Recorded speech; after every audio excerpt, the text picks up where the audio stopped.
straight up. I forgot to set the intro. So yeah, hi, welcome to Tug Chat.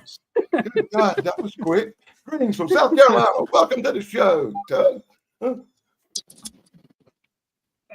Looks like you're. Oh, okay, not a big deal. Sorry. Bleep, bleep, bleep, bleep.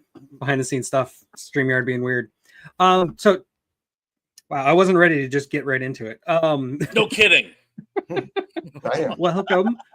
We've got Dan. Say what you have to say, Dan. Greetings from South Carolina. It's good to be here, Tug. I can't wait to do this show. We've got Sick down here, Sick 2210. Come back, Shane. And last but not least, of course, the great Thrash. Hey, cats and kittens. And to explain the topic, since I'm not sure it's very clear, I found myself on Reddit, of all places, which is not a place I recommend.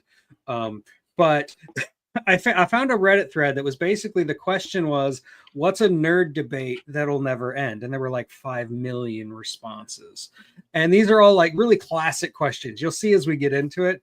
I just wanted to bring a bunch of these up and just let the panel go to town. It's not going to be too structured. I'm just going to say something and you guys can fight it out.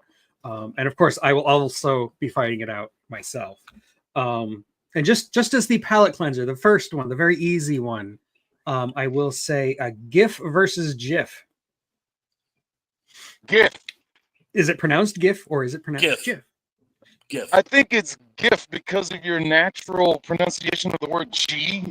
Most G words are G, and GIF just think of the peanut butter.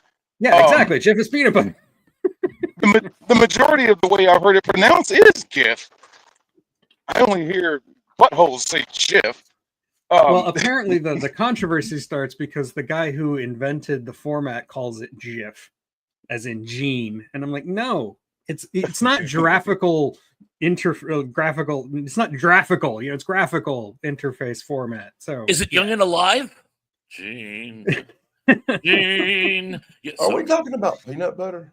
No, we're talking about the image file. GIF. No, the little pictures, the little funny pictures on the interweb. Okay, this ain't nothing to do with Jip or Jiffy peanut butter and Mandela effect. No, it does not. No, but that's what it makes you think of it, doesn't it? Or the oil place. Okay, I'm gonna stay out of this controversy. I'm gonna stay out of this and let y'all handle it because I'm clueless. Well, that one was easy, even though the inventor says it's something different. I disagree with the inventor. I think like 99% of people agree it's GIF. Would that not fall under death of the author? I mean, basically, yes. That was easy. Give us a hard one. Okay, so that's a hard one to me. So before we get started with the real questions, I wanted to say hello to everybody who's here. I see Danny's dog is here biting Ewoks. I'm sure Ewoks are going to come up in a minute. I'm sure they are. Not for long, though. Vim Vander Straighten is here, as always. Hello, Vim. Just Carowin. Hello again. And yeah, it was abrupt. It was too abrupt for me, even. I'm still trying to center myself. The Entertainment Headquarters. Hello. Mon cher. Kevin. I don't know what to say there. Kevin. I'll make a video real quick about how to keep a laptop cool in 100-degree weather when you're trying to live stream outside. Get a fan. Is it a black? And it's jacked up, and I'm hoping I don't catch fire. Is it a black laptop? Like, is it the color black? Because it'll absorb all the heat if it is. He's not in direct sunlight, though. No, it's silver, and I'm in the shade. I'm doing good. I got the cool air blowing in. It's only like 98 degrees right now. Silver Shade. That sounds like a cool, adult movie. This is exactly the response I expected from Indy. He doesn't think of things as controversies. It's simply stuff that people don't realize they're wrong about yet. That's definitely an Indyism. So, greetings, Indy. Glad to see you here. Geek Culture is here. Hey, Geek, my brother. Good to see you. Had fun streaming you with you last week. You were the first time I ever streamed with you. Let's see who else we got. Nate is here. my friend from the Time Travel podcast. I may or may not be on his show very soon. Yeah, we recorded an episode on Demolition Man, so that was fun. And I'm gonna make a video on Demolition Man, but that's not gonna come out till like next month. So It'll be a short video, I hope. oh. Ooh. Roger Blair is here. Hello, howdy. Oh, you say howdy. I wish I was wearing my cowboy hat, but Dan's got me covered. Let's see. We're men with hats. I'm wearing my special 4th of July edition hat this week. It's special, all right. Man, I am on fire today. I don't know. It was really funny. I was driving around on Thursday. I drove for like 3 hours on Thursday. And at the beginning of the day, in the morning, I saw all the like fireworks tents being put up. And by the time I was driving home, they were all filled with fireworks. So like it apparently was Thursday was the day to set up all the firework tents. I don't know why. I don't know if this is a coordinated thing, but that's what happened. Can you smoke in them? Might be I somewhere wouldn't like, recommend it. might be somewhere like city permits that they can't occupy a structure with explosives and stuff like that only at a certain time, maybe. Oh, that actually makes a lot of sense. It makes me feel stupid for not thinking of it. I mean, are they legal in your state though? They are. Well, They are. That And- still would Everything's go legal in down my to city state. to city. I mean, though. I'm in Missouri. I mean, fireworks are like they're as common as steak, just everywhere. We have a running joke in this house. We hear fireworks go off. We're like, yeah, it's time to celebrate February 17th. Just whatever day it is. It's like the Oh, line man, by when- Claudius. Happy anniversary of what? I don't know. Can't you think of something?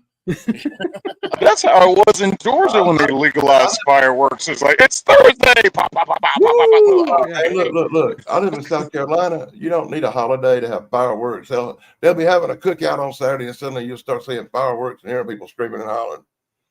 Then the ambulance comes, takes somebody to the hospital. You know how it goes. Yeah. Tristan is here, and he brings up a great pedantic argument. If you're talking about weapons, like name some sci-fi weapons, does a ship count if it has weapons on it? Yes. Because the Death Star, like he says, Death Star definitely does count because the Death Star was built specifically to be a weapon. Yeah. But an X-Wing, which is a fighter, which is designed to shoot things, is still primarily a starship, not a weapon. So where do you draw that line? It was designed for the purposes of warfare, so it is Yeah. a weapon. Just like a B-2 bomber, oddly enough, that came up today, is a weapon. Just Carowin, we have very enthusiastic neighbors. See, the thing is, I grew up in Orlando. I grew up within spitting distance of Disney World. And every single night at 9:00, they had a fireworks show. So to me, fireworks is just part of the nighttime routine. So if I hear it, it doesn't bother me. But I do have a son who has sensory issues, so I feel completely differently about them now that I have that. So that's fun. I also have learned to loathe hand dryers at like bathrooms and like public bathrooms. The air dryers that go really, really loud. When my son was very little, I used to have to cover his ears when we go into a public bathroom because he couldn't take it. So I've learned to loathe those things with the power of 1,000 suns. And I've done research, and they do not help you at all with bacteria, and they cost a lot more in terms of resources than paper towels. So all the reasons to have one are pointless. Oh, and while we're on the hand subject, dryers? Yeah. what's his opinion on leaf blowers? Do leaf blowers drive him crazy? Sometimes, yeah. Sometimes he does really, really hate them. I don't use one, so Well, I have one myself, actually, but that's the thing I hate most about spring. From sunrise to sunset all day long, some bastard in my neighborhood is, and it's almost like they have like a schedule. Like, well, I'll leaf blow my lawn from 8 to 10, and then you can blow yours from 10 to 12, and it's like all day long. And you try to enjoy a nice pleasant evening, and it's for So, me, it's I'm empathetic. whenever I decide I'm going to record the audio for a video, no matter what time of day it is, no matter what day it is. As soon as I start, my neighbor's going to pull up the lawnmower and just start going to town. It's every single time. like they know. Indy brings up still talking about guns and weapons, but my question to you, Indy, is what about the Iron Giant? Was Iron Giant a weapon? Is he a Like- weapon? I like- mean, that's like in the movie. That's his question. Am I a weapon? Yeah. He was built for military purposes. Am I a so- gun? Yeah. I would see the ABC Warrior from Demolition Man more of a weapon than Iron Giant. Well, I mean, Iron Giant was. That's a good one. Yeah. See. Oh, Well, That's a good How one. how about the bomb from Dark Star? It actually had an argument with itself with that. That's a good one. I like that one. Yeah. Anyway, that wasn't on my list, but that's a great question, Tristan. Thanks. I mean, oh, man, we gotta get technical now. I mean, look, Alita Battle Angel. She was a designed weapon. all these giant metal monsters. Mech suit? Oh, Lilu from Fifth Lilu? Element. She was the weapon against evil. That's So, right. Is That's she right. a weapon? yes, by definition of the word, shoots a weapon. Yes. Any And big hey- giant metal man, monster, or whatever that attacks and can destroy something, even if it ain't used for that, is still a weapon. Even that big old These mega mag, hands. even that big old metal mega mag thing in Spaceballs, is still a weapon. And Martin Riggs said that he was classified as a lethal weapon, so you never know. These hands are lethal weapons. Let's see, which one do I want to pick? Okay, here's one that's mostly for Danny because he's the comic book guy. What comic book character smells the worst? There's some great answers in the thread, but I won't spoil them yet. Toxic Avenger. Toxic Avenger. Smells the worst. The worst. Yeah, what comic book character smells the absolute worst? Man thing. Man Thing. It's got to be pretty bad. Ooh. I would go into something like that, but I'd say Swamp Thing. Swamp because- Thing. Yeah, Swamp yeah. That was a Thing. popular answer in the thread. And kind of a notorious, like the skunk ape, it probably stinks real bad because it lives in a swamp.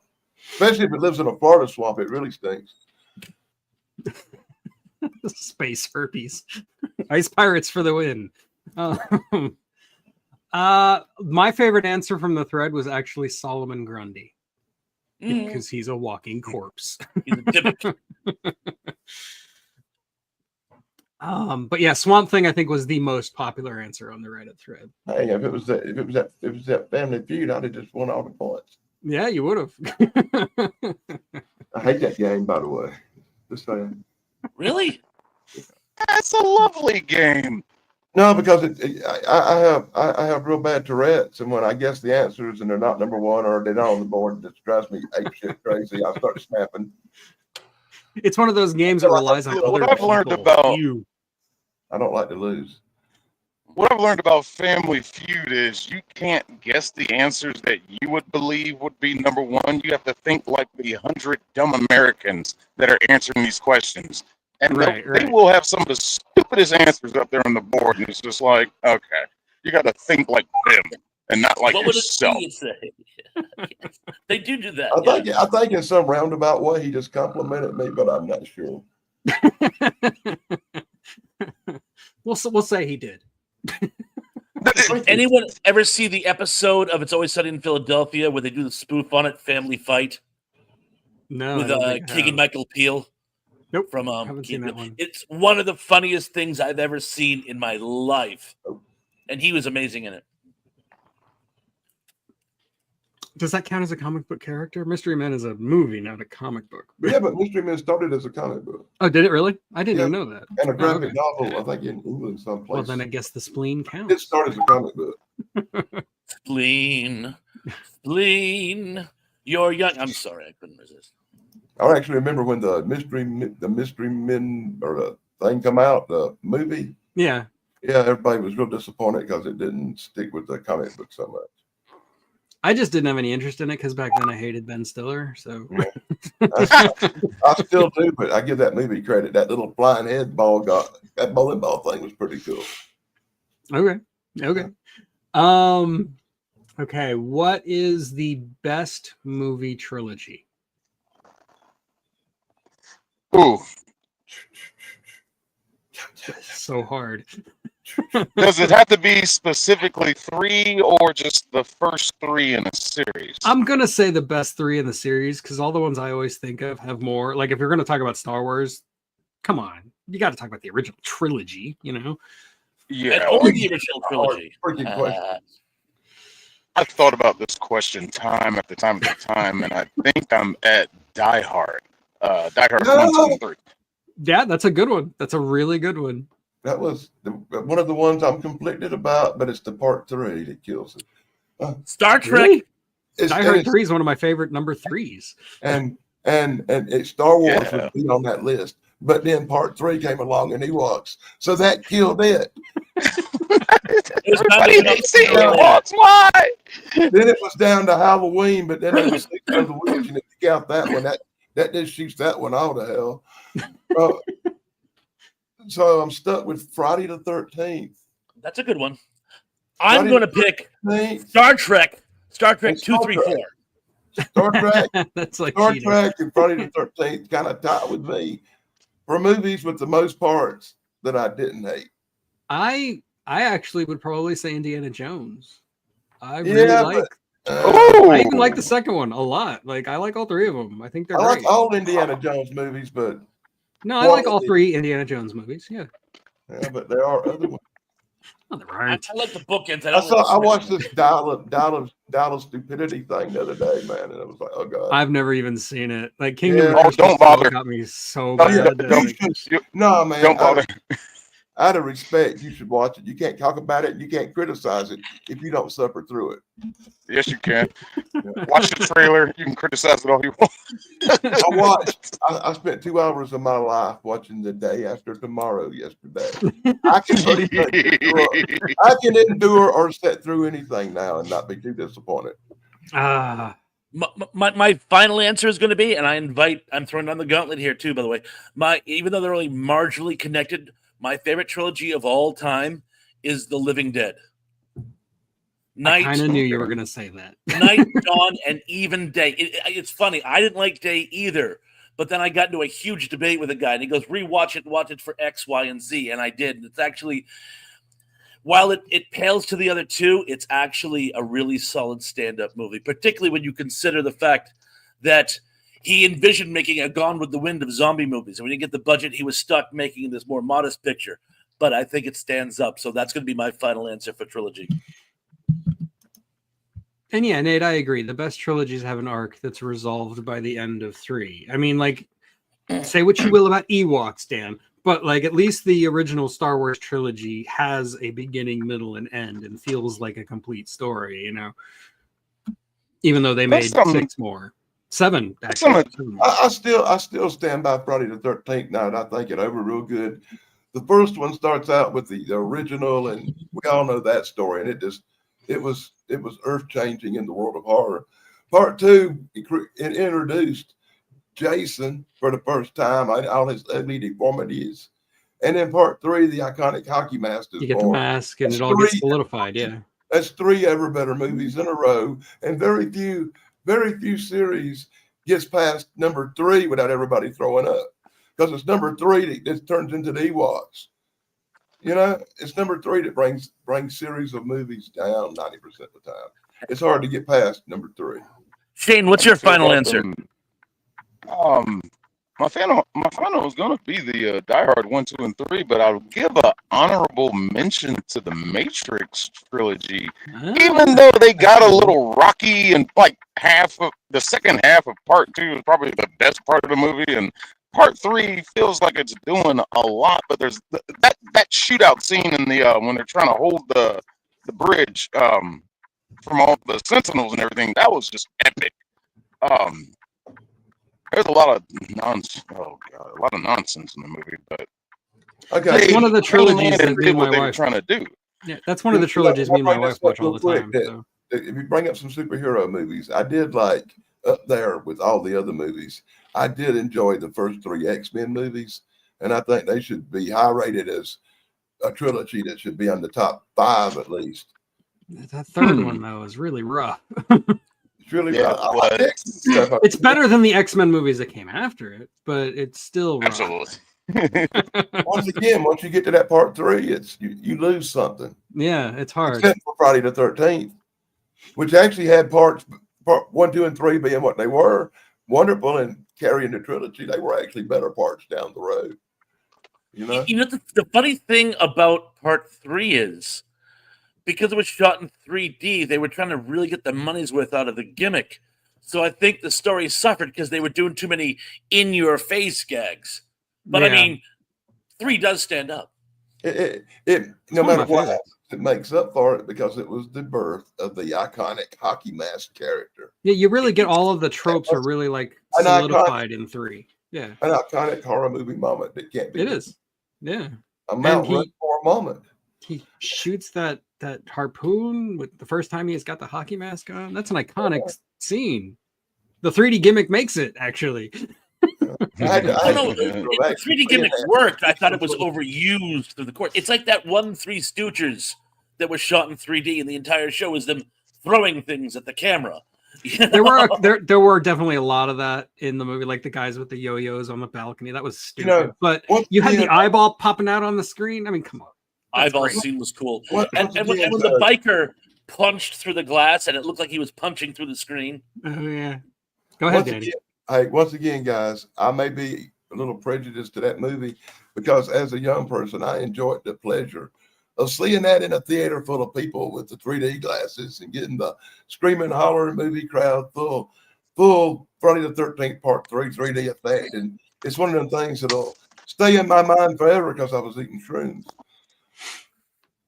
Indy brings up another really good one, The Man with No Name trilogy. It's not really a cohesive story because it's basically just 3 different movies, but I can see it. Yeah, but they all center on Manco. Yeah. And particularly when you think of The Good, the Bad, the Ugly as a prequel, Yep. it all comes together very nicely. That actually, because I'm a zombie buff, I'm going to stick with the Living Dead saga, but I gotta give it to you. That's probably the best trilogy ever made. Oh, Not if we're going to go necessarily outside science fiction and horror and stuff that's really good, we just want to bring up The Godfather and all that other. No, Well, The Godfather does not. No, work. Part 3. no. Part 3 is Part 3. terrible. Look, everybody hates part 3. I wasn't a fan of part 2, Once again, which is let me touted point to out be the Part best 3. one. Well, if they had called Part 3 anything other than Godfather 3, it wouldn't have been that bad. It would have just been some wacky gangster movie. But no, when you call know- something Godfather, there's an expectation of quality they did not deliver on. Well, the know, original they made a- title was The Death of Michael Corleone. Sorry, Shane, go ahead. You know they made a 4th one? What? No, Yeah, are you there's a talking 4th Godfather. I did not know that. Let's know. Why? It's a I don't old think Al I think Pacino. there's one out there. And the other big problem with Godfather Part 3 is they cast Sofia Coppola, and I have paper bags that act better than that. She's not a bad director. No, she's a great director. Terrible actress. And Nate, our time travel expert, who is not me, has mentioned the Back to the Future trilogy, which, yeah, that's a really good trilogy, I think.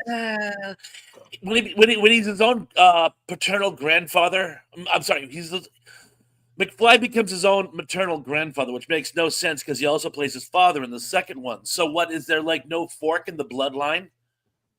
That always bothered me. I'm my own grandpa. Oh, what? But he would have looked like his paternal grandfather, not his maternal grandfather, unless there's something weird going on. And that one always stayed with me for some reason. Among other flaws that I found in the movie. I think I was just tired at that point, you know? Yeah, I get it.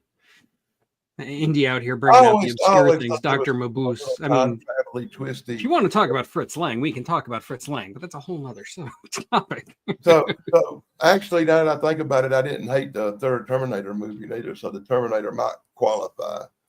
We're going to get into Terminator movies later. I may have to finally start talking about Terminator 2 on stream. But I'm not going to do it yet. What about Alien?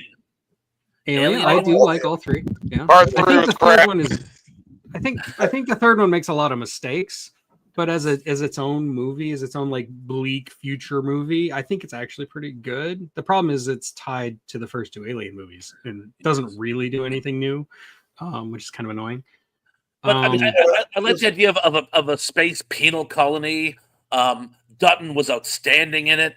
The one thing, the biggest problem I had with it is when the alien that spawned from a dog looks like a dog.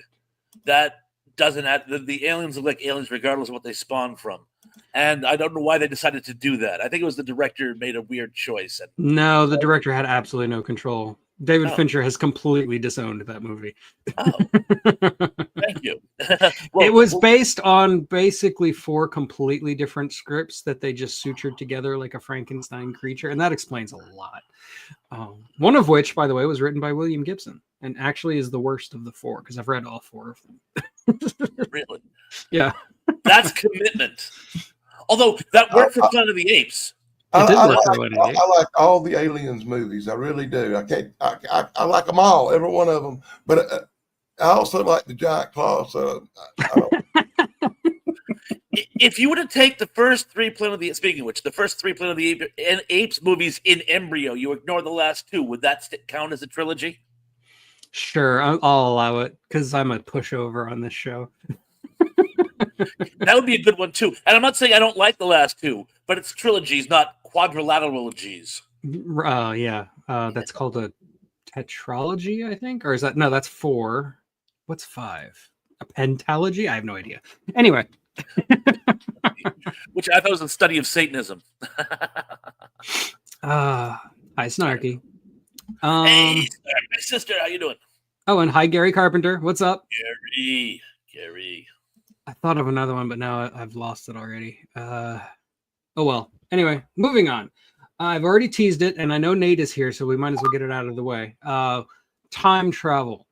If you go back in time, can you change the past? And if so, are you changing the future, or are you creating an alternate reality? What are the time travel rules you personally like? Me? Oh boy! Anyway. Any one of you, honestly. Oh, I see. I kind of like the way Back to the Future did it because it kept it nice, simple, and sweet.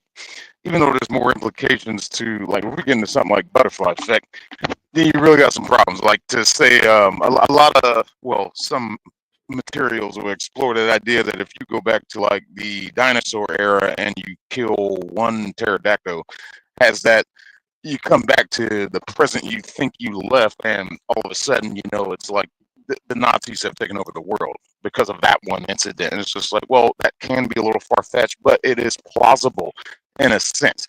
Who knows the implications of what you do, the further impact it can have throughout the rest of time, because that pterodactyl might have done something during its natural course of life that led to the events that happened. Back to the Future, I like they keep it simple, except for the whole thing of, yeah, you went back and made your father a pretty much badass, but they still live in this crappy neighborhood. It's like, they still have one car. It's like, well, this doesn't add up. But the 20-something son is still living at home for some reason. Yeah, right. Now, I like to argue that one. The brother and the sister still live at home. Maybe they took a taxi over and they just like to have breakfast with the parents before they go to work. That's a thing. Sure. I wrote that story. Maybe, but we don't see it in the movie. So it's a And yeah, tricky they made a movie out of A Sound of Thunder. I never saw it, but yeah, that's the going back in time and killing a dinosaur and has all kinds of butterfly effects. Yeah. Also, in the Ellison short story Soldier, there's an implication.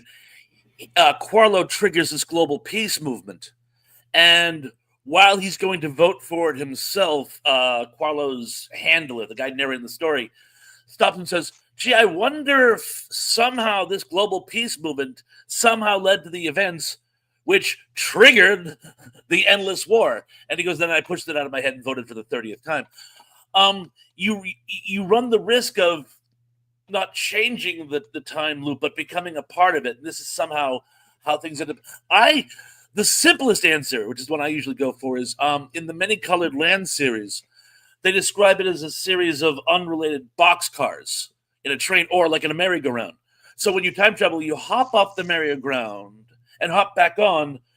You're on a different horse. You're still in the same loop, but on a different horse. And so what you're doing is you're not changing your timeline. You're changing an alternate timeline. Right. The Well, many you can't- worlds thing. Yeah. And you can't go back to your timeline because there's an infinite number of horses on this merry-go-round. So you'll never do it. So you're just going back to a possible future, but it's not your future. They hint at something like that in Rick and Morty, even though they try to avoid time travel. Yeah, you see, I prefer that TV show, Sliders. Where each one, no, come on. No, I the- love Sliders. Don't get me wrong. Sliders is great. On Sliders, each one of these alternate realities have a frequency like on a radio station, and you can tune a device to each frequency and go back and forth to all these alternate realities where you actually exist as somebody else, and you can travel through them and be. Okay, I know it's a crappy show, but I love it. No, it's not. It's like a great. Sliders was fun. One of the- Sliders was awesome. Start thinking about alternate realities. I thought Sliders was an ingenious like concept for a TV show, like right up there with Quantum Leap, where like you can change the reality every week and have like a completely unique story told I there. like it now. It started to go off the rails in the last couple Oh of yeah, the seasons. last couple of seasons where they changed out all the characters. It stopped making sense. And they had two Well, recurring subplots. One, I still liked it even after they started changing people. It's just like, yeah, the Cro-Mags were an interesting way to go, but then they also added Roger Daltrey as a shapeshifter. Oh, It's like- yeah. You can't ever go wrong with Roger Daltrey, God darn it. You know, I understand it. Doctor Who had the Master, but the show worked better without a recurring villain. You know, when it was totally random, I thought it worked better. Okay, well, I'm going to speak up for the nothing can be changed philosophy of time travel. Anybody who's actually read my book would know that. I haven't read it yet, but I got it. I can't read. I know, it's hard. I got it, but it's keeping the coffee table level. So No, that's I'll fine. get around to it. No, I'm not just going to messing. shame you. I'm just going to cry at night. That's all. No, I like. I find it more narratively satisfying if it all ties itself together in a way that like makes sense. Because if you start introducing the multiverse problem, then like nothing really has any weight anymore, in my opinion. Like, Yeah. I feel like Back to the Future did a really good job of like walking that line. I mean, it did have multiple timelines, but it didn't overdo it. You know what I'm saying? And I feel like that helps. But I still prefer the whatever happened philosophy, which is, by the way, the most scientifically accepted theory. Look up Kip Thorne's pool ball theory, and that'll explain it to you in very complicated terms. All kidding aside, I'm actually, this is a serious question here. Theoretically, have they actually determined that? Well, now time travel in the future is easy. We're doing it right now. We're going into the future at the rate of 1 minute per minute. But is it really possible, mathematically, even hypothetically speaking, to go back? Okay, mathematically, yes. Theoretically, probably not, but there's still wiggle room. It all depends on whether or not a macro-sized wormhole could actually exist. Because if it could, then yes, it's all possible. Because wormholes do exist on the quantum level, but it does one exist in the macro world. Can that happen? In all the universe out there, who's to say some other species besides us hasn't developed a technology advanced enough to travel through time? Yeah, Just I mean, it's just because we hadn't and it's inconceivable to our puny asses don't mean it ain't impossible. no, and that's Arthur C. Clarke's third law, I think, which is like if a young scientist tells you that something is possible, he is very probably right, and if an old scientist tells you something is impossible, he is very probably wrong. How about I that? like that. Yeah. I love that. I like the line in Big Bang Theory where Sheldon in the rental agreement, he goes, "Now we both agree that if either one of us invent time travel, this will be the moment we come back and share it with our past selves." Yeah, it's like Stephen Hawking had that party. He's like, all future time travelers are invited on this date, and nobody showed up, so What? time travel is not possible. But why do that? Damn. Why would you? Invent time travel and then go back and tell yourselves you're gonna naturally do it anyway. Yeah. So why would you bother having to? You didn't have to prove What it because you're going to prove it yourself anyway. Because I'm a narcissist, and I would want to tell mean, you, hey, for you asshole, to- look what I did. For you to go back and tell yourself now, come with me on this journey. To go back and tell yourself that, hey, you're going to invent time travel, and then you go back to your present, which is in the future. How do you know you're going back to the future of your present that you left when you went and preemptively told your past self that you invented time travel, and they speed up the process, and that could implicate a different future? So you go forward back to your present to some kind of hellish landscape and think yourself, uh-oh, so can you go back to before you told yourself? Now there's 3 of you there, stopping your other selves from telling your past selves that I've gone cross-eyed. But you know what I'm saying. If I could go back in time, I'd throw you off the train right now. Nah. Well, you mentioned Back to the Future, and the big mistake I think Back to the Future Part 2 makes in terms of its time travel rules. It breaks its own time travel rules. Biff takes the time machine into the past and then changes the future. And then when he travels to the future, he travels to the original future, not the new future. So how does that Yes. work? Yeah. That is a big problem in that movie. Here's It another bothered one. the crap at me when I was younger. Here's another one. How did Biff even know how to work the time machine to make it go back and come back forward? Fair He point. knows Fair nothing point. about that machine. Got the blooming instruction manual in the glove compartment, man. Come on. It's a DeLorean. If Doc Brown wrote an instruction manual, it would not make any sense. Come on. Oh, God. Scribblings of a madman. Who's president? Ronald Reagan. The actor? Yeah. The entire audience bursts out laughing. It's like one of my favorite movie moments because we all knew where it was going. Like, you'll never believe you. Fortunately, we're way past stuff like that now. I don't know. I could be wrong, but that year they went back to, wasn't that the year that Ronald Reagan made a movie with a monkey? Bedtime for Gonzo, yes. Yeah, Bedtime for Bonzo. Yeah. Okay, let's get into the one where I know Dan and Shane are going to disagree. And the question is, what ruined Star Wars? Disney. George Lucas. Dan? I'm not gonna say creator. And Hold on, I'm biting my tongue not to use profanity. It Ewoks. starts with an E. Downfall of Star Wars. Ewoks were the sad, tragic thing that led to a Jar Jar incident. The Ewoks.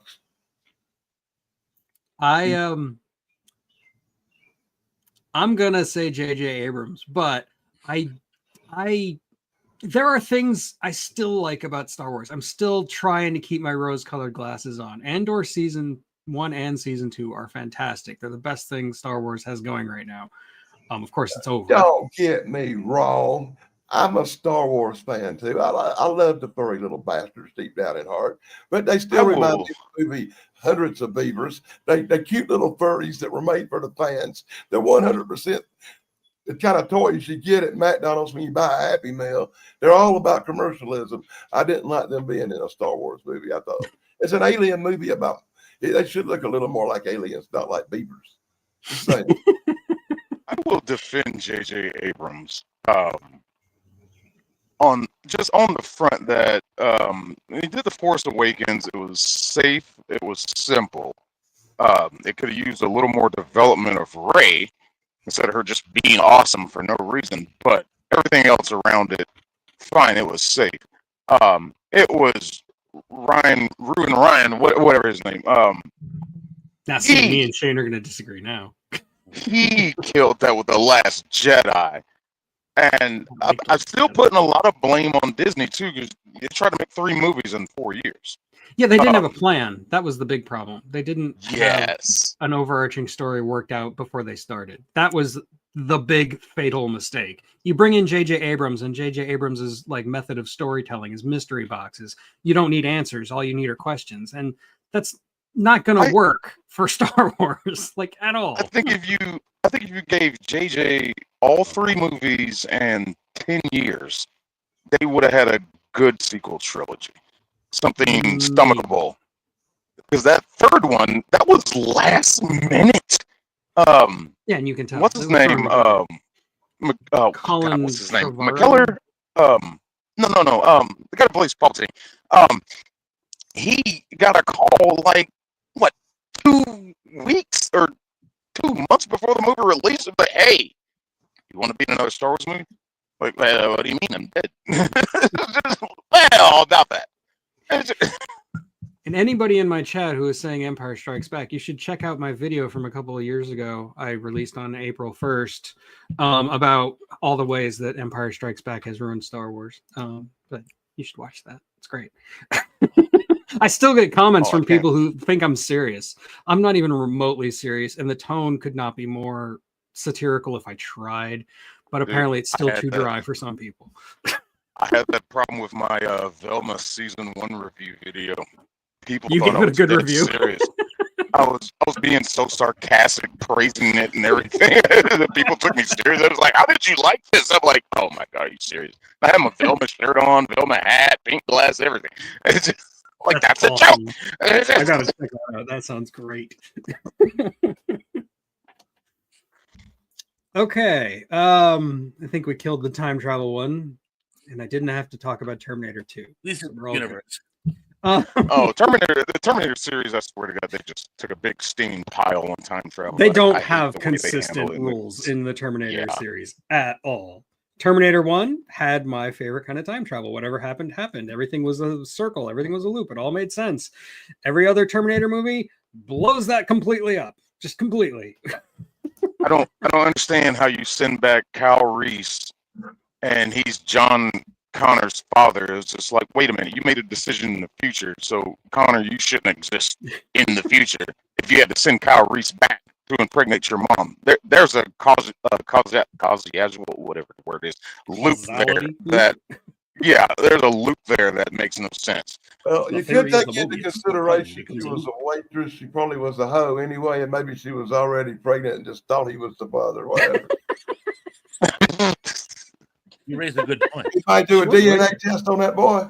I'm just saying. And I must Danny, I have confess, never once in my life thought of that, but that's great. boy, You know, I must confess, worked in a bar, woke up not knowing where she spent the night 3 or 4 times. She said so in the movie. You know, it's You're possible. not wrong. You are not wrong. entirely possible. You know, she had no idea who the father is, but this is the more romantic idea. But I like the Sarah Connor Chronicles, by the way. I must confess, it was a good. Oh one, yeah, but- Sarah Connor Chronicles are great. Yeah. Couldn't be one of them other 10 guys who used the condom.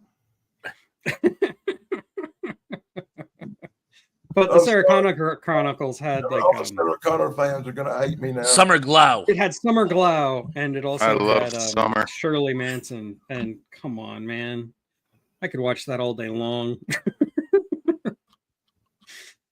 Anyway, let's talk about.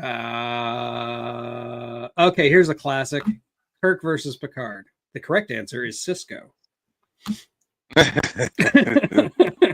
Repeat the question. No unknown in the equation. Kirk versus Picard. I mean, like, there's which is the more entertaining captain, which is the better captain. I think that makes it easier, but just in general, Kirk versus Picard. I'm a Kirk guy. Just love the way he talked. He's more of a risk taker, even though they weren't too calculated and reasonable, but the plan always came together most of the time, even though he got Spock killed. But I guess that doesn't count because he didn't die. But yeah, I enjoyed Kirk more, and when they switched over, I'm watching whatever movie that was, which one it was. They started over there on the holodeck thing, whatever, on the pirate ship. I'm like, what is this? Oh, Generations. Yeah, that's not one of What is Star this? Trek's finest moments. That's when I stopped. I was like, all right. Wow. I agree with both. Captain Kirk, the original Captain Kirk, way outshines Captain Picard by light years.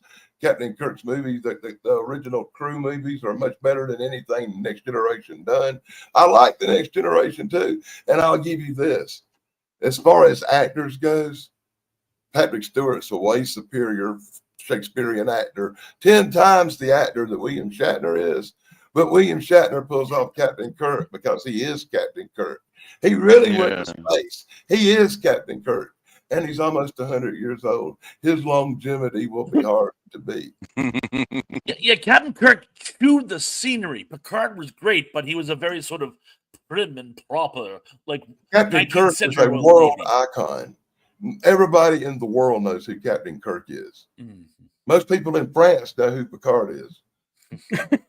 Even though he was Yeah, the most English Frenchman ever. Yeah, Well, so was Henry V. more better. good point. Stewart was more better as Patrick Stewart Professor achieved X. playing the only Frenchman in history who didn't give up. Ouch! Nice. I'm not disagreeing, but that's an ouch. Yeah, Dan, you're on fire.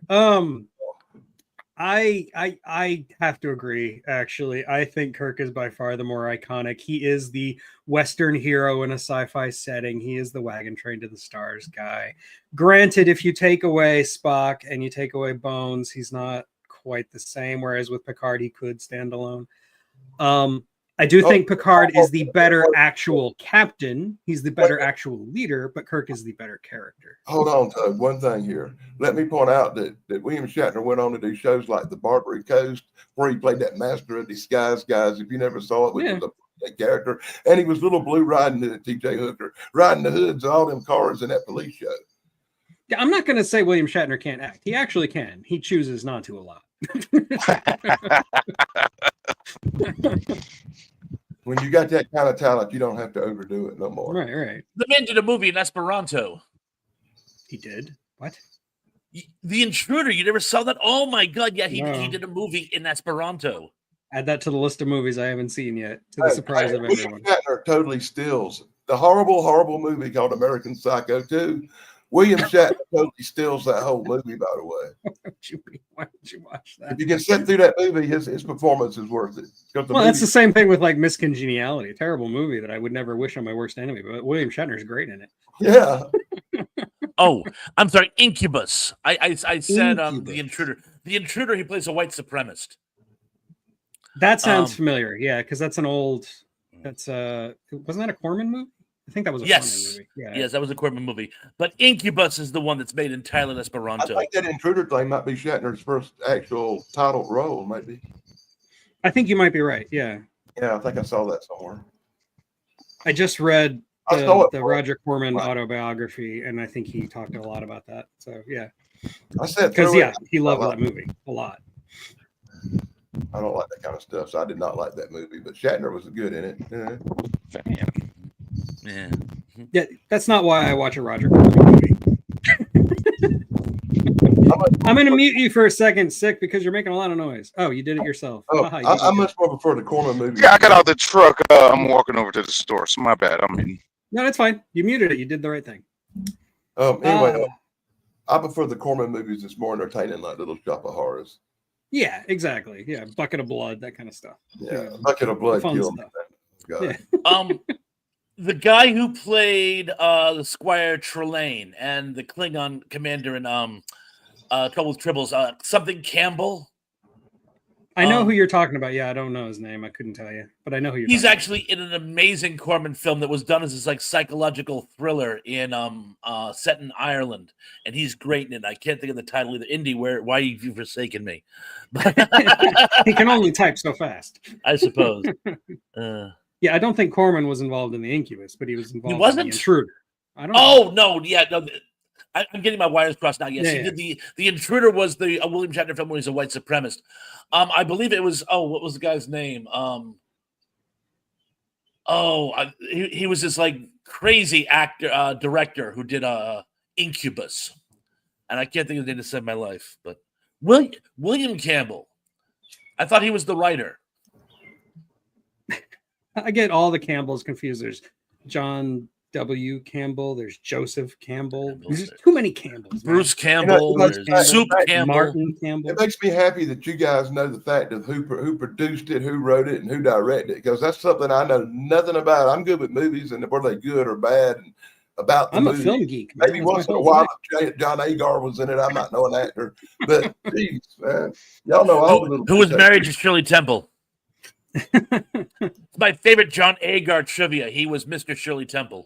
Really? Weird. I love me a Jada. I don't even care if it's a monster movie or not, Betty. I love me a John Agar movie. The idea Also, that somebody Jen Agar knows was great. Shirley Temple just doesn't work because in your brain, Shirley Temple's still like 8 years old. You know, like that's not right. Well, the He same actually thing with plays Judy in two Garland. of my You know. favorite movies of True. all time. John I Agar still feel that way about Natalie Portman, to be honest. plays in that movie about that big tarantula, and he plays in the one about the giant praying mantis. And them are two of my favorite movies of all time. Which actor? John Agar. John Agar. Oh, John Agar. Yeah. I liked him in Attack of the Mole People. That movie is just trippy. Yeah. More people, more people. And you got Alfred. You got Alan Napier playing the villain, and he was actually a remarkably good villain. You know, was a villain in a few movies, and he's really good at it. That's a deep pull, Indy. You're Yes, good he at was. those. Yeah. My buddy Atomic Snack Bar was just doing a whole video on that movie. I saw that video right before this stream. It was like one of the last things I watched before I started getting ready. Yeah. Big shout out to that channel, Atomic Snack Bar. Oh, he's amazing. He's absolutely awesome. And I love the look, the sort of dystopian Borscht Belt lounge lizard. I love it. I thought it was more like a bucket of blood lounge lizard. Yeah. Tomato. Speaking of Okay. Campbell's. Here's a rough one. Is Deckard a replicant? Deckard? Yeah, I think Deckard. that's been confirmed that he is. Not in really. the In the second- sequel, you can still read it either way in the second one. in the The- first, his they eyes came out and flash said red. it. Did they? I don't think they actually Yeah, confirmed it. they in part one. Okay, using be that more eye test specific. machine. I'm lost again. Oh, What the hell are y'all talking about? Blade Runner. Blade Runner. Blade Runner. I'm sorry. Blade Runner. Is the main character a replicant or not? He is, yes. Yeah, that's confirmed. Yeah, Really? yeah. I'm not sure if it's actually confirmed, but I do believe he is, especially was with the a, stupid unicorn sequence that was He was added a in higher the- model. That's why he dreamed of unicorns. Yeah, It's exactly. 'cause The it's like that unicorn scene implanted memory confirms it. crap. Y'all killing me because all I can remember about Blade Runner was Harrison Ford and some girl in a hot outfit. Sean Young. Yeah. Daryl Hannah. Daryl Hannah, I'm too. lost. Daryl Hannah. Oh, that's a good point. It's been a long time since I sat through that movie. I sat through Rutger a Hauer. remake of it that made me throw up, and I kind of swore off. I recently was reading up on that movie, and I heard that Rutger Hauer and Ridley Scott did not get along. They didn't agree on how the character should be. Ridley Scott thought he should be cold and impersonal and shouldn't have any emotions. And Rutger Hauer was correct and made Roy Batty what he is. Yes. Yeah. Yes. He has to have some kind of philosophical nature to him. I mean, he's the higher replicant. That's the whole point. Yeah. Yeah. And yeah, Rutger Hauer Yeah. also wrote the famous Shoulder of Orion speech himself. That's his speech. They're gone now. Yeah. Yeah. Beer's He's done the cold and trick. emotionless. If he's cold and emotionless, then he's just a T-800. I mean, Yeah, exactly. It's not the same. Maybe it's hot outside. When Rutger Hauer died, that scene was played 42 billion times on Had to have been, YouTube. for sure. Yeah. The only thing that rivaled it is when Rick Mail died and everyone was saying Rick is dead, the people's poet is dead. How could Rick have possibly Oh. known he was going to write his own epitaph years later? But Oh, fun trivia. Do you know who convinced Rutger Hauer to seek out a career in America?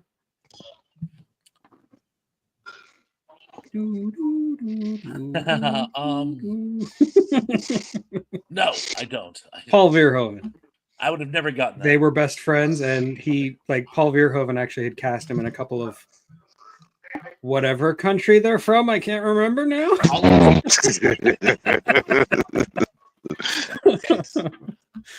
Anyway, country yeah. where they speak funny. Yeah. Yeah, it's that that country one. where they talk funny. Yeah. Somewhere in Europe. I thought you meant Massachusetts. Oh no, that's a completely different country. It's way too different. Way too different. Way too different. Let's see. Okay, I guess the Deckard thing wasn't so Yes. Okay, this one's mostly for you, Thrash. If a vampire and a zombie bite each other, what happens? They've actually done simulations on this, and believe it or not, and this is, I know I really should wait for laughs because it is a very and whenever you talk about these type of hypotheticals, it's a riot. But they've actually done not simulations, but they've actually put some thought into it. And Are you serious? yes, in vampire lore, vampires get sick when they drink the blood of the dead, and a that's zombie true, yeah.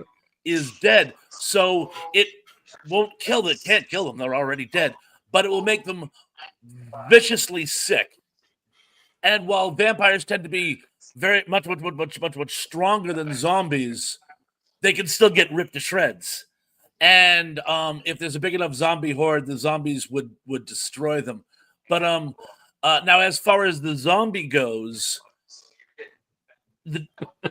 nothing really, because again, they would get no nutritional value because a vampire is just dead tissue.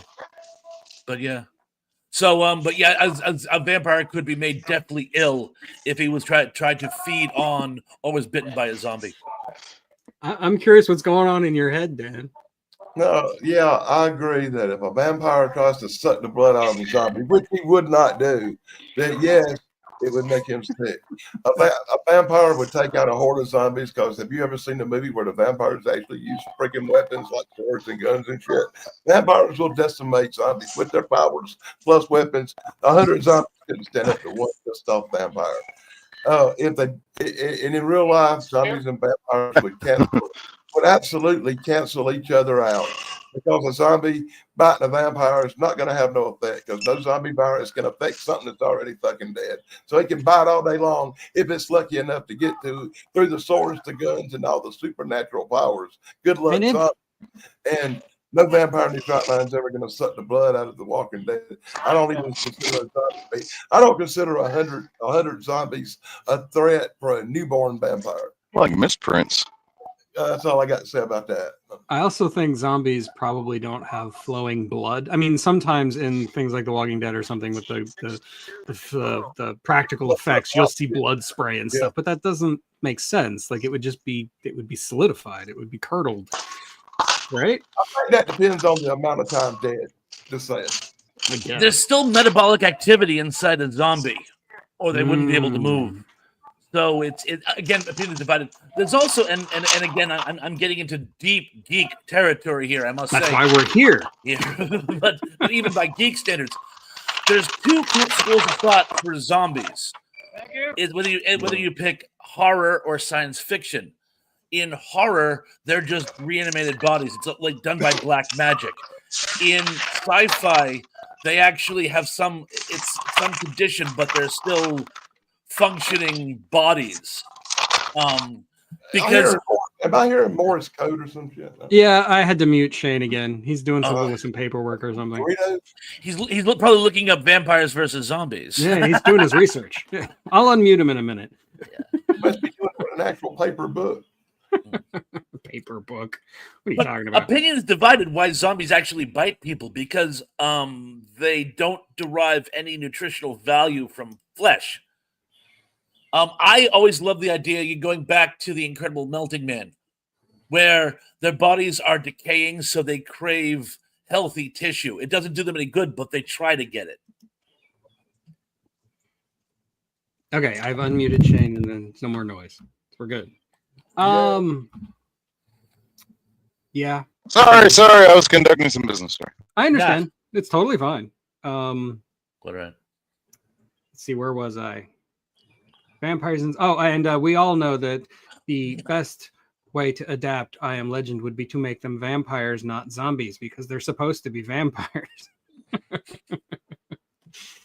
Dang it. It's supposed to be vampires taking over the world, not zombies. Well, but you see, in the Mathewson short story, there's two different casts.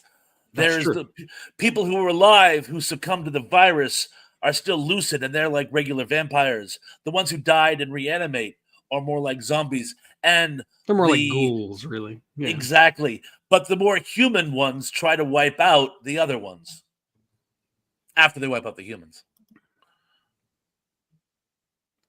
Oh, and I by knew the way, somebody would bring that up. For the true fans, read Just read the book. Dracula Unbound by Brian Aldiss. It's not very Of good, but course. he talks about it. It's still a classic, even if it's not very good. Exactly. Okay.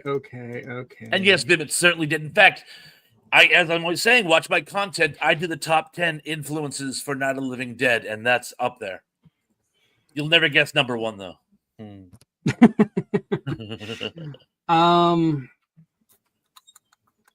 Oh, I got another comic book one for you, Dan.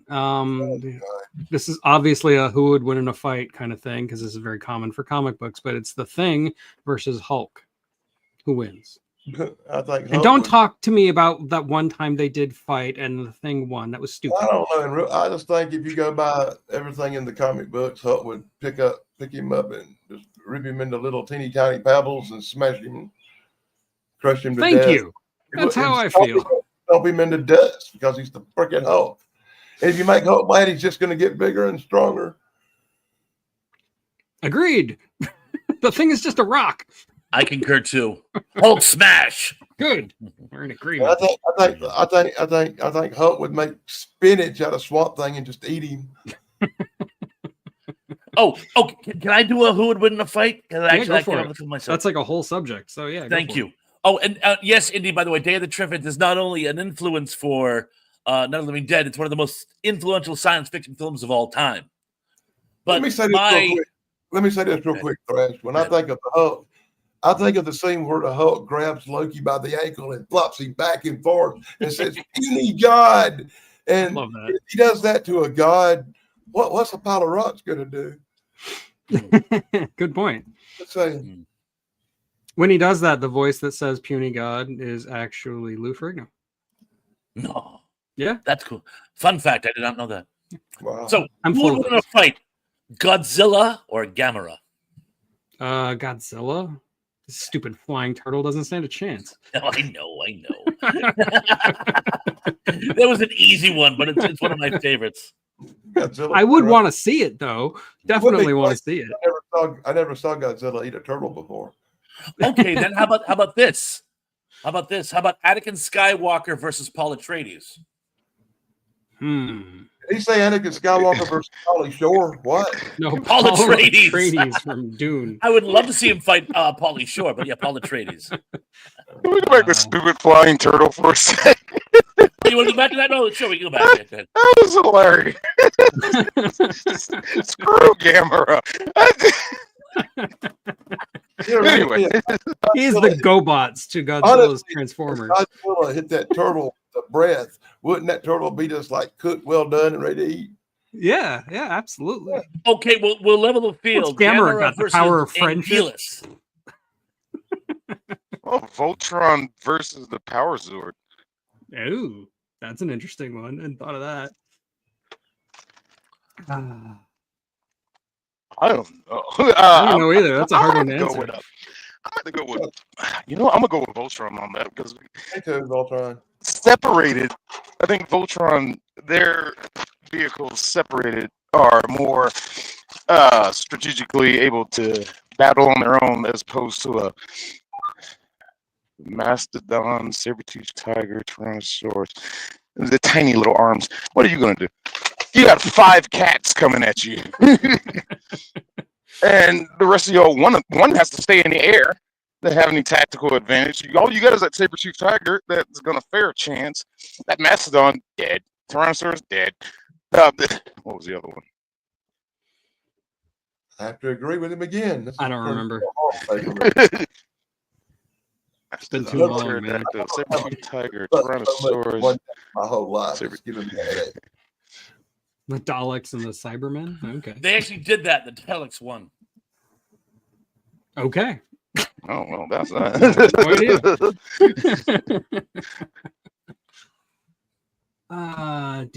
What else I got on my list? Let's see.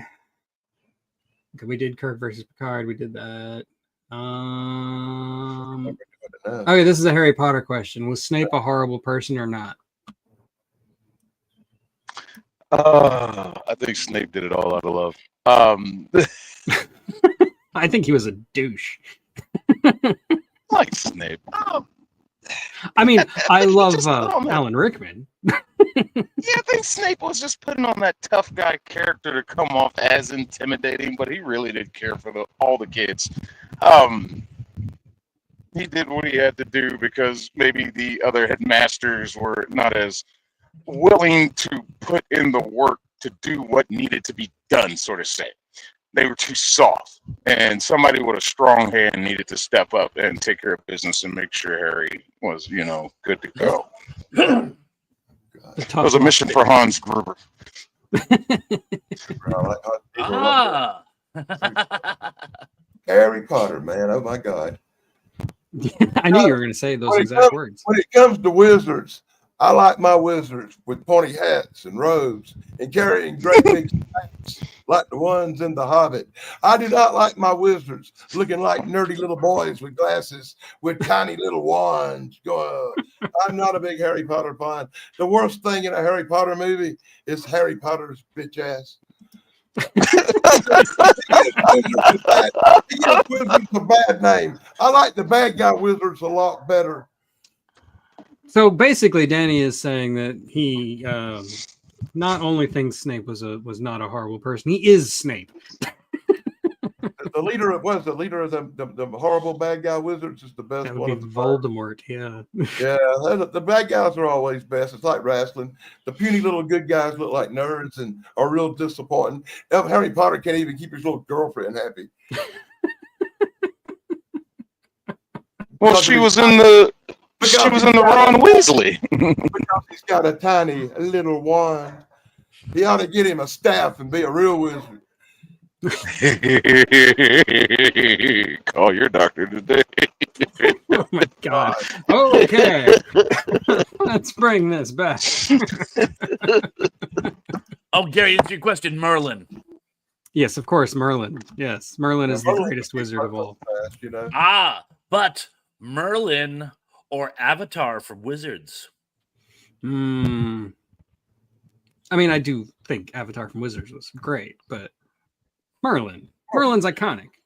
No, Yes, but Merlin has Avatar them all was beat more because Merlin's based on a real scheming, character from you know. mythology that existed, not some made up fiction.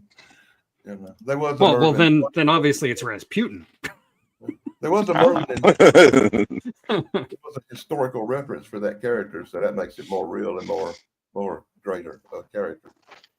Just saying. Okay, is immortality a good thing or a curse? curse. That depends on whether you're a Highlander or a vampire. Well, the whole point of Highlander was that it was a curse. I think it's And kind most, I was and curious most about vampires vampires too. curse the fact that everyone they know is dead. I mean, Dracula's always trying to find his first love from hundreds of years before. True. It don't matter though. In the Twilight world we live in, to be a vampire is like now a glamorous, wonderful thing, and you get to suck blood and live forever. You know, Him, I can't ask Connor McLeod because he's dead. Duncan killed him.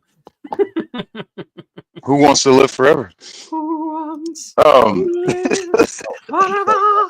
please. I gotta go both on that one because like was just said, yeah, you get to watch so many people come into your life that you love and watch them die, but at the same time, your enemies are nothing to you. Yeah. You can walk around being big bad Billy, Big Willie, and give no F's at all. Just like, come at me, bro. But you'll You never know, have that in a way, I'm about to turn 60 years old, and everybody I went to school with has passed away. Most of my family has passed away. My mom and my dad and my aunts and my uncles have all passed away.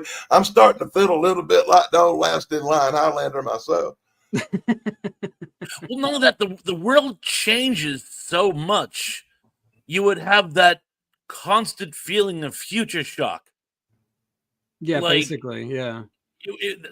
Every time the world started to make sense, it would change on you again. Trust me, as someone else is pushing 60, that gets old. I gotta tell you. And there's that thing in psychology where there's Buddy, and I tell these young people about back when we had 3 channels and when a VCR was a new thing and it was the first time we could record a show. They look at me like I'm on drugs. We went to a consignment store the other day because it was next to the DMV and we had to wait. And my son looks at this telephone and he says, "Look, Dad, it's an ancient telephone. It still had buttons. That's not an ancient telephone." I remember when we had power instructions, bud. What was the psychology point you wanted to make, though, Tug? That sounded interesting. There's that psychology thing that is the older you get, basically your brain is more full of memory and like your ability to create new memories slows down so that in your experience of life, the quality of life, as they call it, in effect, it feels like it's sped up. It feels like the closer you get to the end of your life, the faster it goes. That's not necessarily exactly how it works, but there's a psychological thing there. It's too hard to explain. But I feel like if you lived forever, that would just be amplified and amplified exponentially to the point where you would have no idea what's going on anymore because the world would progress so fast. So yeah, like you're saying, future shock. I was agreeing with you. And thank you, man. I knew that's where you were going, but I wasn't sure. But yeah, I can. Thank I'm you. in total agreement. Yeah, I think so Because too. you know, I do genuinely think it would be a curse. I don't want to be immortal. I would like to live a long time, but I don't want to live forever. Besides, anything you had to do would eventually become a curse. True. You know what I'm saying? Yeah. Like I love doing these panels. If I was forced to do it, I would learn to hate it. It would become a living hell. You know what I'm saying? But we don't get forced, so Right. If it would be physically possible for me or you to stop talking about movies and TV and stuff. I don't think that'd be possible, Thrash. Well, there's a great old Calvin and Hobbes comic where his parents want to go for a walk and he doesn't, and literally every step of the way he complains and whines and fusses and moans, and they finally just give up and they take him home. And as soon as he gets to the door, he goes, "Can I go out and play?" And then, You little shit. and that's what it's like. It's like, when you want to do something, it's great. When you don't want to do something, even if it's the same thing, it becomes a nightmare. Hey, Tracy finally got a microphone. Hooray! Hey, Tracy microphone. Good job. Tracy. How about a megaphone? What? Use the megaphone. Em's not here. She usually can't make it to my shows because she's usually busy Sunday during the day. But every once in a while she pops in. But yeah, that's why she's not here.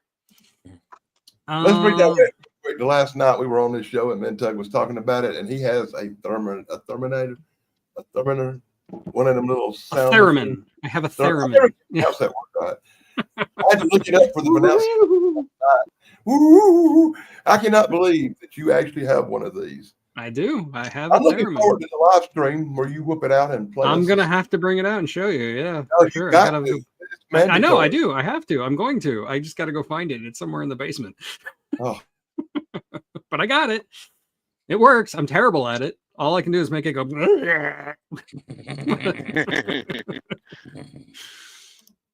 I also have a slide guitar that I can't play because I can't play guitar. I'm not very good at it. Let's see. What else? Well, pretty much exhausted it all. Let's see. Pirates versus ninjas, which I have no skin in this game. Ninjas. Yeah, I'm gonna go. I have to say ninjas myself, actually. Dan is actually the one who is frozen. I think his computer melted. Or he's having a stroke. Possible. Okay, I got one. Vic from A Boy and His Dog, or Ajax from The Warriors. I'm gonna go with Ajax. But what are I'm these actually gonna people go or with Vic. things? Wait a minute. There's no Oh. wrong answer. No, there There's is no wrong answer. Yeah. mean- it would of course it would also depend if Depend on whether the dog is Vic has there. his weapens, Yeah. his heat. He's Yeah. much more effective when he's armed. Ajax is very bare knuckles. But I can't picture Vic being taken out with one shot to the stomach, though. Right. All kidding aside. I mean, that was an awfully big dude who hit him, but still, one shot. Come on. Okay, Indy is bringing up a question you and I have never, ever discussed, Thrash. Invasion of the Body Snatchers 78 versus 1956. body snatchers? What is this body snatchers you speak of? Actually, as we all know, I'm going to answer this because I think this would be a great idea for a show. Mrs. Thrash actually came up with this, and you and I have already discussed this, Tug. But remakes, where the remake is actually better than the original. Yep. And as you know, while I love the original Body Snatchers, I think the 78 version is marginally better. I think it is the definitive version of the Invasion of the Body Oh, Snatchers. it's definitely definitive. It's even better than the book, honestly, in my opinion. So Yes, yes. But I do think it is better. Yeah, and it's funny. Was it 93 version with Meg Tilly? yeah, the Meg And Tilly Ellie version. That one gets bashed on. That one is not without its charm. He's actually indoors. Yes, he is. Well, now I'm inside sitting by an air conditioner. My laptop got a little hot because it hit 103 outside and I wasn't paying attention. That's kind of what I thought was about to happen. when Yeah, you froze. yeah. Never see you inside. Usually he's got that freezing. wall of comics next to him if he's It's inside. like 57 degrees in here, man. I feel like I'm in a refrigerator. Oh, God. Anyway, you were saying Thrash about the Meg Tilly version, which is just Body Snatchers, I think. Yeah, I think you're right. But I thought that was a solid adaptation. A lot of people bashed on it, but no, I thought it was good. I think I don't 78 hate it, but I much prefer subtlety, and there's nothing subtle about that movie. It had some great imagery, like when Meg Tilly screams. It's like something out of Wrinkle in Time. Every door on both sides of the street opens simultaneously as if they were waiting for it, and I'm like, that's a great shot, and it shows the hive mind mentality. And little things like that I thought were good. No, I will give you, I think the sound of the screaming in the 93 version is probably the best. As much as I love, Donald Sutherland screaming at, what's her name? From Alien. Brooke Adams. No, the end of the not movie. Brooke Adams. Brooke Adams is in the movie, but no, this is the end of the movie where Donald Sutherland is turned and he's screaming Cartwright. at him. Yeah, Veronica Cartwright. Thank you. Yes, Cartwright. Little House on the Prairie. The Love in the Prairie. I mean, not Great little. slasher movie. Alien. She was an alien. That's what you're groping for. I know she was an alien, but when she was a kid, she was in a TV show. That was her sister, Lost in Space. No, that's not what I'm talking about. A different show. Make Room for Daddy. All right, I'm gonna swinging look it up. wild. It's gonna bug me, so I gotta look it up. Give me a minute. IMDb. To IMDb I go. That's cheating. Leave It to Beaver, by the way. She was Oh. in Leave It to Beaver. She was. How could I have not known that? She was How? Violet Rutherford and Peggy McIntosh. She had two roles, in fact. No, I'm kidding. No kidding. Boy, it's really annoying when you have to hold this thing and can't get a good place to sit it. I'm used to my little desk and everything being set up. Well, now you know what Shane has to go through every single time. If the Wi-Fi would ring real good, I got a real good place back there with a comic book background and all kind of good stuff set up. But I lose Wi-Fi signal so much when I do it from back there. Next time I do a show, I'm gonna try to start back there, and the worst thing that happens is I have to come in here. But I can't be outside in that heat no more too much during the day. I just got to take everything out of my laptop bag and set it up. But the other monitor, it's mounted to the truck, so I don't got to worry about that thing. Now I got to take it out of here and take it into the hotel room. I just got to set it up in there somehow. I also love Invaders from Mars, Christopher. Like, I feel like that's a great concept that like aliens are starting to take over people, but you're a kid and you see this happening and nobody believes you because all of your parents and all the adults are turning into aliens and you're not. And that's actually a movie where the sequel is just as good as the original, if not better. You mean I'm the stuck remake? on that question. Invaders from Mars. Yeah. Yeah, the sequel is it's a not really a sequel, but a remake. Yeah, the remake. Yeah, the remake is good. It's just as good as the original, if not better. Which question was that, Shan? There's been like 3 on the floor. The remake better than the original. I'm stuck. I want to say The Great Gatsby, but I kind of like them both equally. My go-to The is newer Cape Fear. one. Cape Fear is a good Ooh, one. that's a Cape good Fear. one. I love the original Cape Fear, but I think the remake is actually slightly better. I do too. I always go with Scarface and the Maltese Falcon, movies that people don't realize are remakes. That happens a lot. I mean, Yeah. when Crazies came out, nobody knew that Romero had done that in the early 70s. I'm like, Right. yeah, you know. Is you It's sort talking of about the remake of the Maltese Falcon? Is that called The Man with Bogart's Face or something? No, I am talking about the original Maltese Falcon with Humphrey Bogart is a Okay. remake of a movie from 10 years earlier, What's also the- called The Maltese Falcon. Really? I did not It know was a that. silent film, wasn't it? It was a silent film. Oh, yeah. okay. There you go. There you go. I don't know all the silent movies ever made. I think it's been lost. I don't think you can actually see it. Well, it's like 1 million That might have BC. something to do with it too. Yeah. Could have lived with that little fact. There was a spoof of the Maltese Falcon made in the 70s. That it was Sure. yeah. But so maybe that's what Dan was thinking of. But no, yeah, the Bogart is a remake. But You can so is Google it. again There was a 1 million movie- BC. there The was a Hammer film movie- is a There remake. was a movie called The Man with Bogart's Face, and the guy who played in it looked exactly like Humphrey Bogart. Yeah, because it's called The Man with Bogart's Face. Yeah, and I'm not sure if it was the Maltese. I think it was the Maltese Falcon plot, but I'm not sure. No. Stolen Diamonds. A Oh, they German replaced war the bird criminal. with a was looking for diamond or stolen something. diamonds. It's been 100 years since I saw Yeah. it. But I I think remember. there the only was thing I can remember is that guy looked just like Humphrey Bogart. yes, because he was the Man with Bogart's Face. Want to go round again? Yeah. Oh, that's fun. You gotta make me scream puns. You remind me of a man.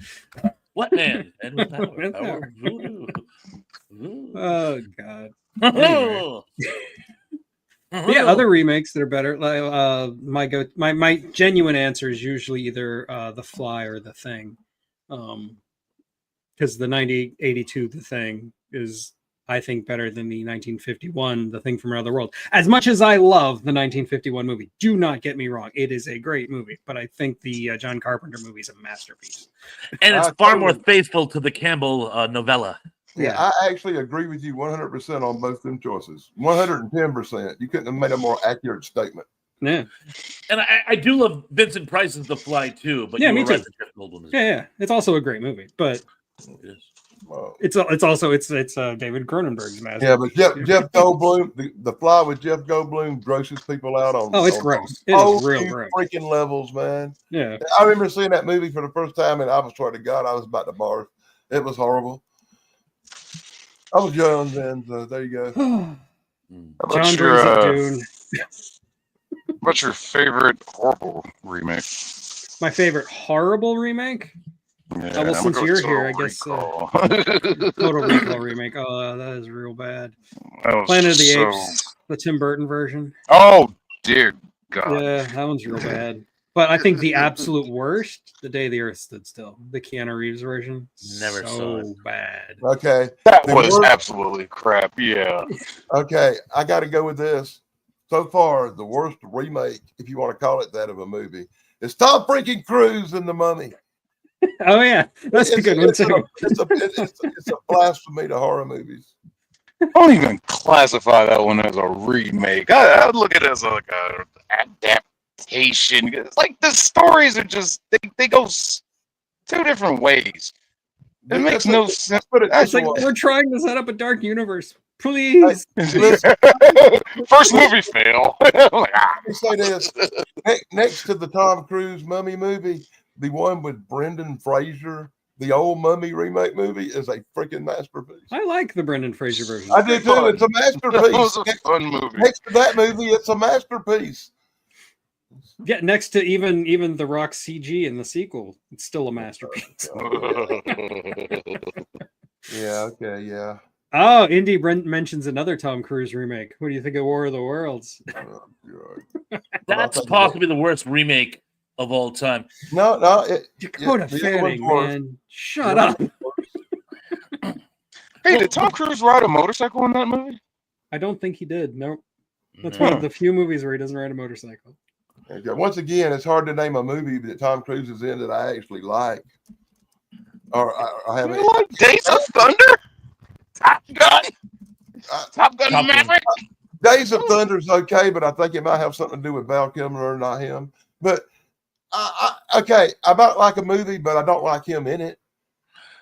Valkyrie. And this guy, man. Yeah, Valkyrie, great movie that he pretty much ruins. As much as I defend Tom Cruise and I like Tom Cruise movies, Thrash is 100% right. He ruins Valkyrie. Ruins everything you said. That's my point. Unfortunately, the only reason that Impossible movie got Dead funding is because he wanted to do it. Yeah. Stand him. Crap.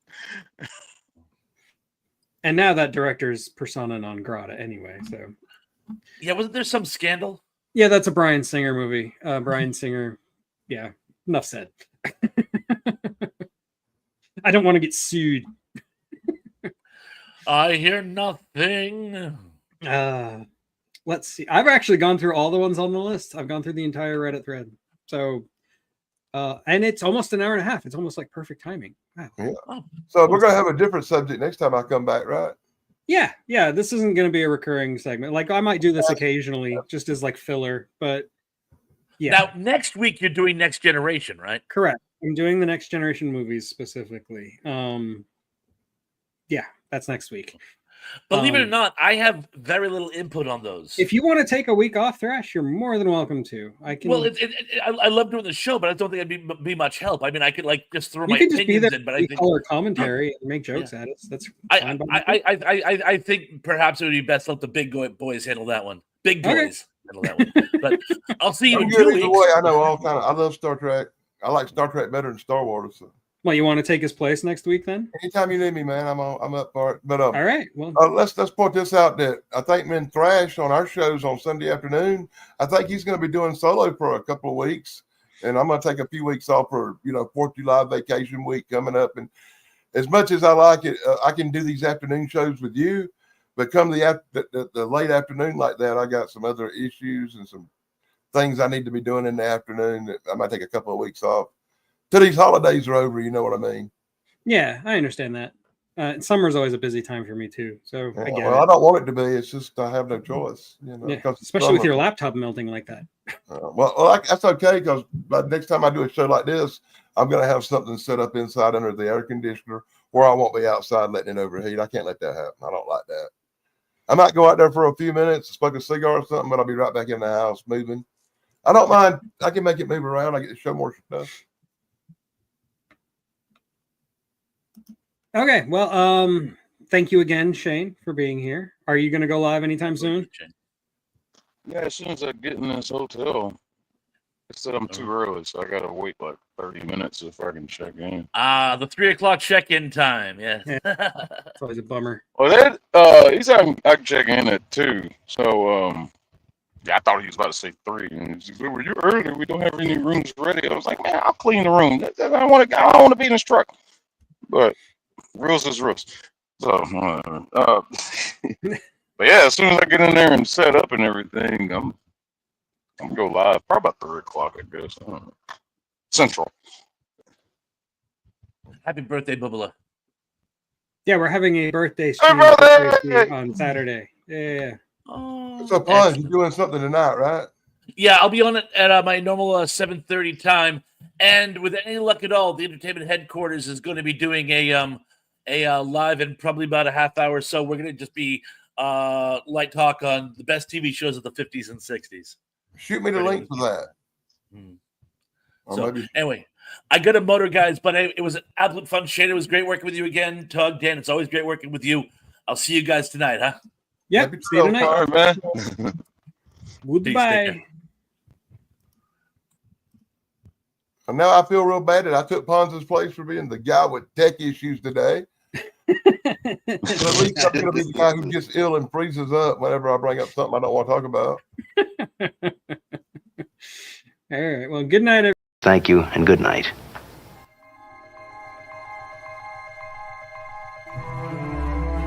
Be sure to like, subscribe, ring the bell.